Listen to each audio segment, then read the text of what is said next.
Today we're going to start making our armature for our wire sculpture. An armature is just a fancy word for an understructure or a skeleton. If you don't have a good armature in a sculpture, you're not going to have a good sculpture.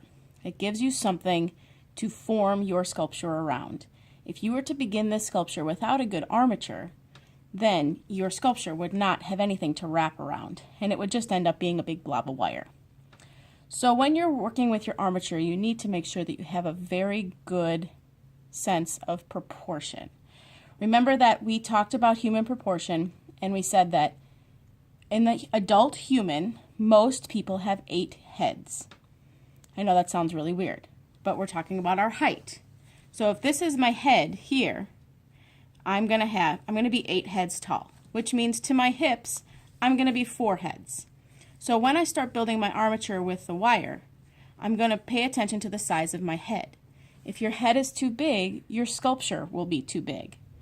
If your head is too small, your sculpture will be too small. Because we're working with wire, we have an issue where if it's too big, it's not going to be supported by its weight. So we need to make sure that our sculptures are a good weight for our wire. The wire that we're using is called annealed wire. It's made out of steel, and annealed is just a fancy word for heated. That doesn't mean it's hot when you get it. It means that after wire has been annealed or heated, it's at its most malleable state. What happens when you start to bend wire is that the molecules actually start to separate and that metal becomes brittle. So in order to get those molecules to go back to be their most malleable, you have to heat it. How many of you guys have tried to bend a paper clip back and forth until it snapped? That happens quite often. Right before that point, if you were to put a torch on it with a chemical called flux, that would heat the wire and you'd be able to keep bending it back and forth without it snapping. The same goes for if you bend a piece of wire and you're trying to bend it back to the way that it was. It doesn't happen. You need to be able to heat it in order to get it back to that point. So when you are heating wire, there's a chemical used called flux, and it's almost like a petroleum jelly, but it's got some acid in it, and that helps the heat spread evenly. The reason I'm telling you this is because this wire has been annealed, there is flux on the wire. It's probably hard to tell in the video, but my hands are a little bit greasy. Knowing that, please be mindful not to touch your face when you're working with the wire. If this flux gets in your eyes, it can irritate your eyes, and I don't want that to happen. I do have baby wipes here that you can use to wipe your hands as often as needed. Okay, now we are ready to start building our armature. We're going to start with our head. So here, I'm going to give you a copy of this sheet so that when you are building, you have the correct proportions and you can build it right on here. But I'm going to show you what I mean by all of these markings. So you're going to start with your head at the end of your wire, and you want to make it about the size of a quarter or about the size of your thumb pad. So the pad of your thumb here is a really, really good indicator for how big your sculpture should end up being. So you want to make the head about that size and then bend it so that the neck is coming out from the middle of the head. Now remember, we talked about our human proportion, and we have 4 heads here. So when you're measuring this, you're going to start here with number 1, 2, 3, 4. And I'm going to bend my hips right there. That's about pretty equal to my drawing. Okay? Now, the bigger your hips, the bigger your butt.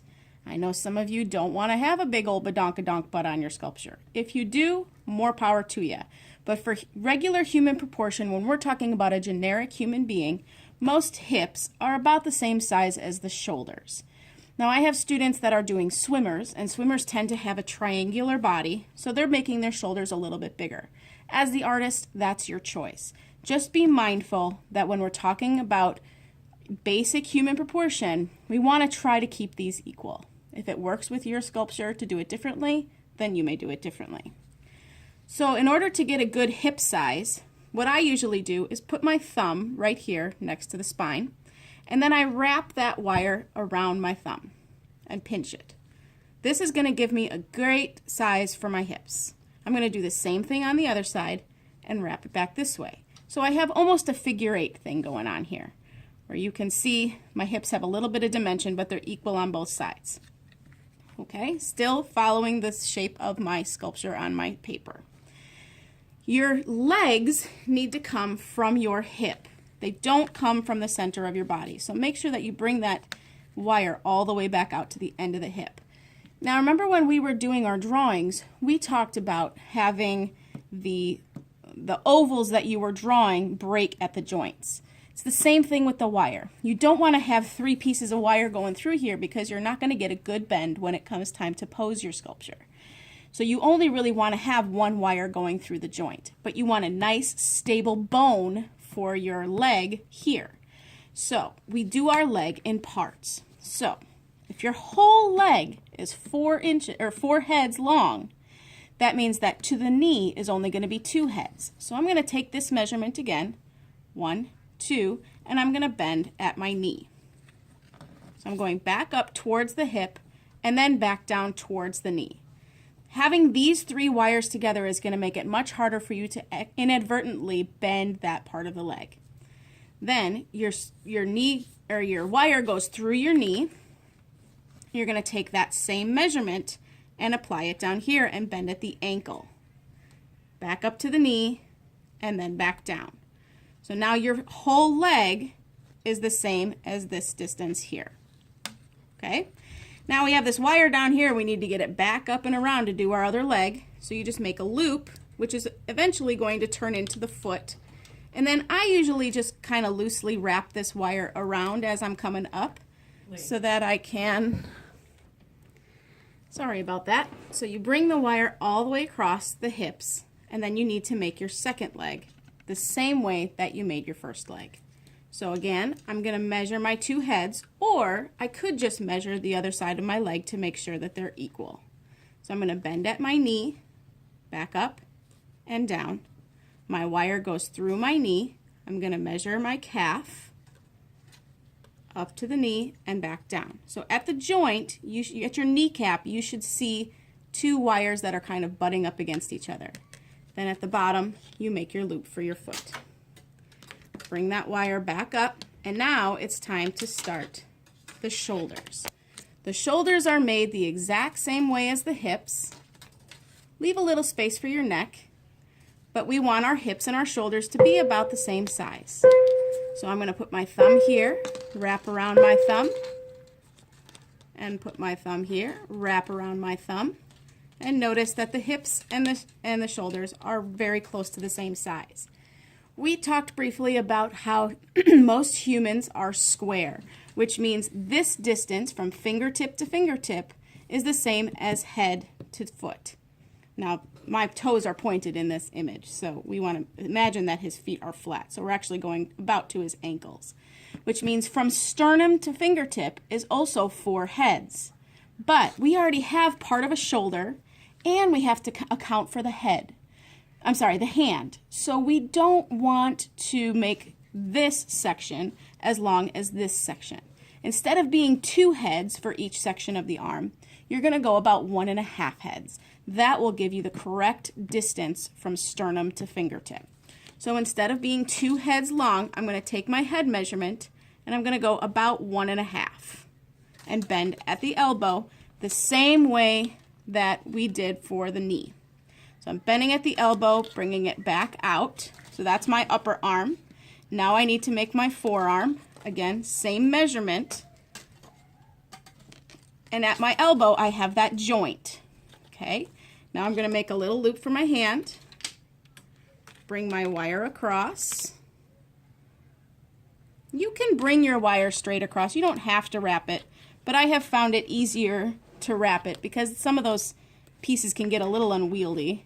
And now I need to make my other arm. So again, same measurement, 1.5 heads. I'm just using the image at this point. Bend at the elbow, back up to the shoulder, straight across, and then my forearm.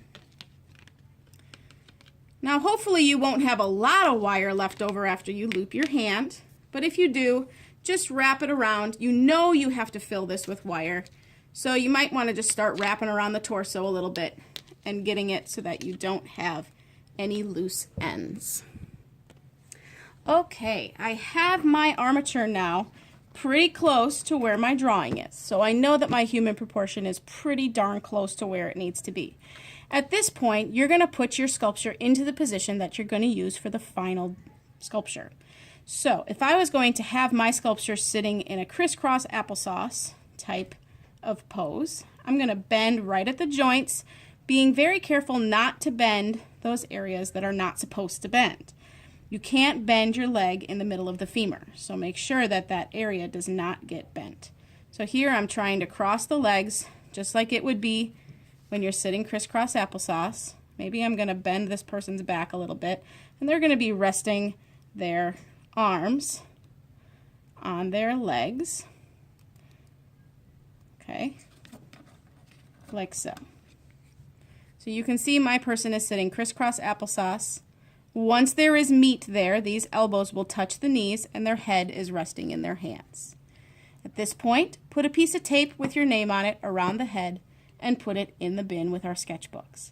If your sculpture is relatively flat and it can go into your sketchbook, that will keep it much more separated from other people's sculptures, which is an option for you.